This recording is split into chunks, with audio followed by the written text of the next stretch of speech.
Greetings, fellow Whovians. Hope I'm having a good week so far. And hope you had a good Easter and / April Fool's Day. Well, anyway, our look at the Fourth Doctor adventures continue with the Leisure Hive. So, here we go. The Doctor and Romana's holiday in Brighton is brought to a sudden end when a K9 goes after a ball and takes in seawater and explodes.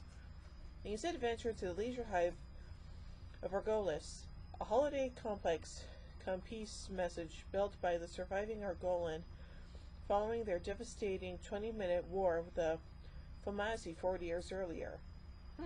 Never heard of a war lasting only 20 minutes, but okay then. They arrive at a point of crisis. The Leisure Hive is facing bankruptcy because of the failing tourist trade, their stiff competition from other leisure planets, and their Argolan's Earth agent Brock arrives with his lawyer Clout, bearing an offer to buy the planet outright. Wait. Yeah, I'm pretty sure they don't mean the same Brock as from Pokemon, but, well, then again, you never know. Of course, a Doctor Who Pokemon crossover would be pretty cool, though. But I highly doubt that's ever going to happen, but, one can dream. Regrettably, the offer is from the Fomazi, the only species that could live on the radiation-infused surface of Argolis, and so the Argolan board will not consider it.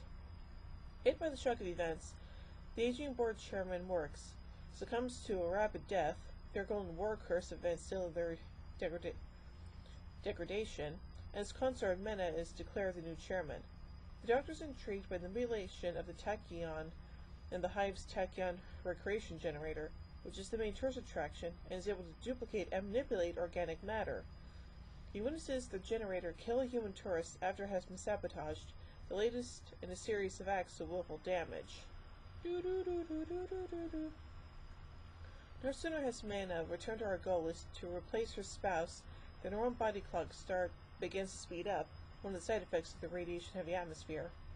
Earth scientist Hardin has been brought to Argolis to help her and her people by using time experiments to rejuvenate the people rendered sterile by the war. Recognizing the value of scientists, instead of confining them, Mena engages the Doctor Romana to help Hardin with this work. The time travelers know Hardin has been faking his work. Romana feels the experiment should have worked. How do they know Hardin has been faking his work? Okay. After discovering a skin of Clout in a wardrobe, Stimson, Hardin's financier who traveled with him and persuaded him to fake the demonstrations, is brutally murdered and his murder is pinned on the Doctor. Oh look, another instance of the Doctor being framed for something terrible. How many times has this happened, and how many more times is it going to happen? Seriously, this needs to stop! The Time Lord is put on trial while Romana and Hardin perfect the time experiments. The Doctor being put on trial. Nah,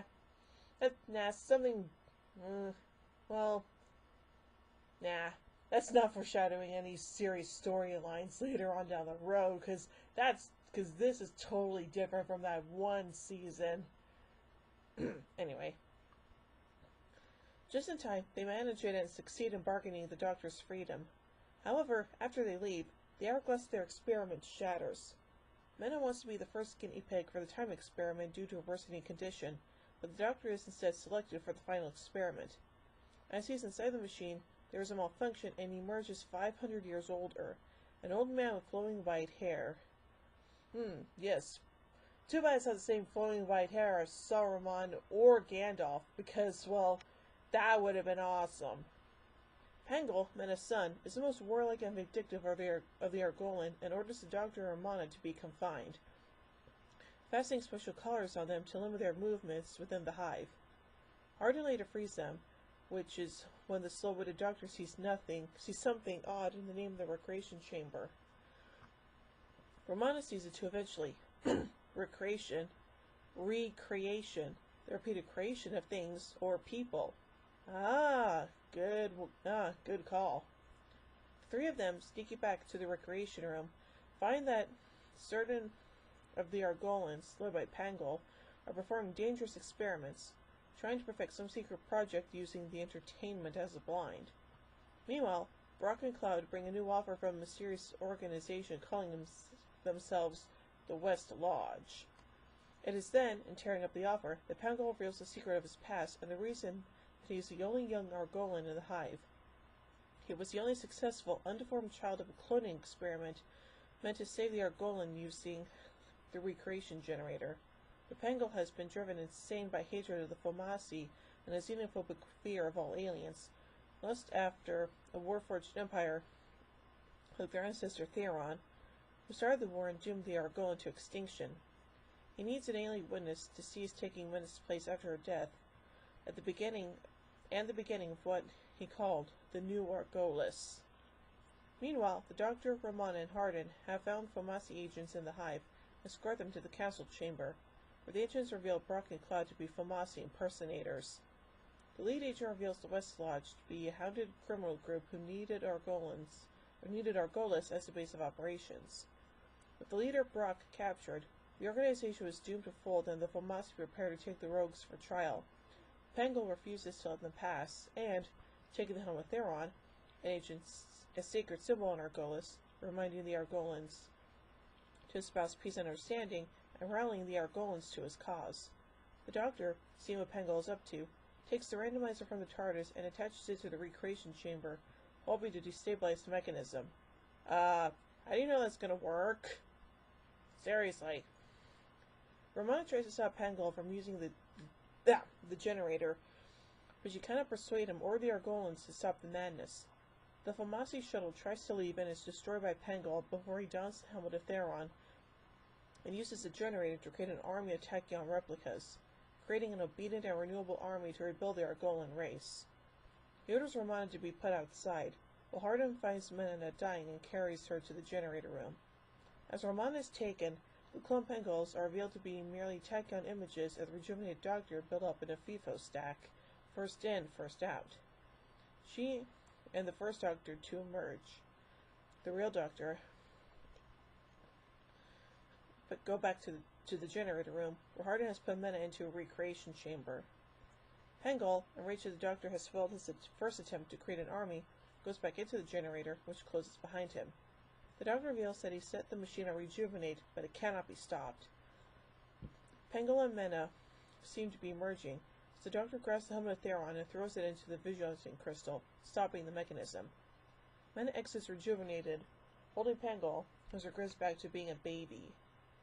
That almost sounds like something that happened to a certain guy who messed with magic in a movie that got riffed on MST3K, but I can't think of what that movie could be.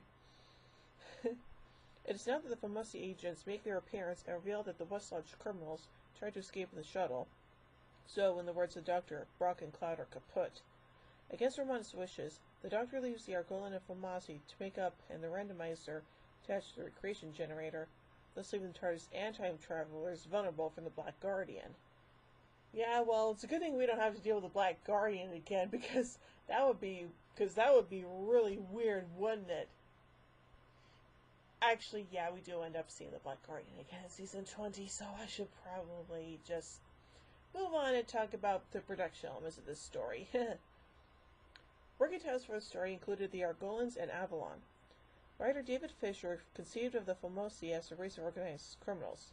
Fomasi is a near anagram of mafioso. The episode was written as a satire of the decline of tourism in the United Kingdom in the 1970s. The only costume used for Fomasi was later reused in the 1981 BBC The Hitchhiker's Guide to the Galaxy as the leader of the Guguvnut. A new TARDIS prop was introduced in this episode, which replaces the one used since The Mask of Mandragora. This prop would be used right until the end of the original series production in 1989. This was also the first story to use the Quantel DPE 5000 digital image processing system. Filming of the story ran badly over budget. The opening sequence on Brighton Beach is John Nathan Turner's piano to Visconti's celebrated 1971 feature film, Death in Venice. This was the first story which John Nathan Turner produced. Nathan Turner was keen to get away from what he considered the excessive silliness of recent Doctor Who stories, and wanted to increase the series' production values, because he felt that they were poor when compared to the glossy American science fiction series. When compared with glossy American science fiction series. Among the changes Nathan Turner instituted was the scaling back of K9's appearances. This scene was out of commission for most of this serial, eventually writing the character out in Warrior's Gate. Nathan Turner would produce Doctor Who until 1989, and thank goodness for that. In a further attempt to update the image of the series, the original 1963 Dealey Derbyshire arrangement of theme music was replaced with a more contemporary-sounding arrangement by Peter Howell, and a new 80s-style neon tubing logo, which was in vogue at the time, designed by Sid Sutton, replaced the diamond logo most associated with the Fourth Doctor. The updated title sequence is most associated with the Fifth Doctor. Yeah, that's very true. Tom Baker, Lola Ward, Barry Lutz, and Christopher H. Bidmead all protested about John Nathan Turner's decision to add question marks to Baker's shirts, arguing that it was gimmicky. Baker in particular wasn't happy with it, and told Nathan Turner that it was, quote, annoying, absurd, and ridiculous, while Bidmead later called it, quote, a silly, quite absurd gimmick, really. Bidmead, who found working with Tom Baker, quote, difficult to say the very least, supposedly told Baker and Nathan Turner during recording of the Leisure Hive that exclamation marks would have been more appropriate for Baker's shirts. The Seventh Doctor, Sylvester McCoy, would later protest his question mark adorned jumper in similar terms, but the question mark motif would remain until the end of the classic series in 1989.